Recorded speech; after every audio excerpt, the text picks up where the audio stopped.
Ya. Erkekçe kaldı. Esteksin şimdi kaldı. Bilmiyorum. Yakta o. İyi. Onun çıta öyle koymuş dostum ha.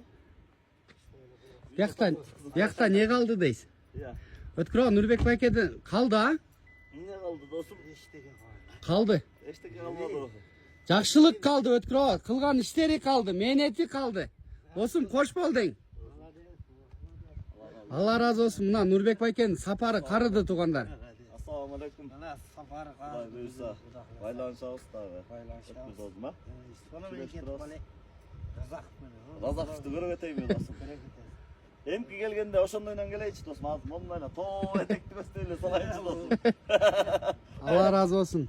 Allah razı olsun. Mına отоплениясы koyulup үйдің içi jip жылы болып kaldı.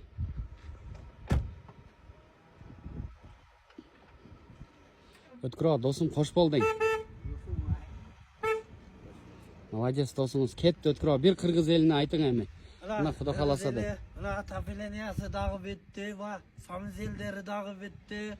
Ana etlerge uçeçik aynek vardı. Досыңыз kudu hoş yerden geldi de gegen jol menen kayra ketip atat. Allah razı olsun. Ak jol dosыңызга. Sona menen ketip atat bana.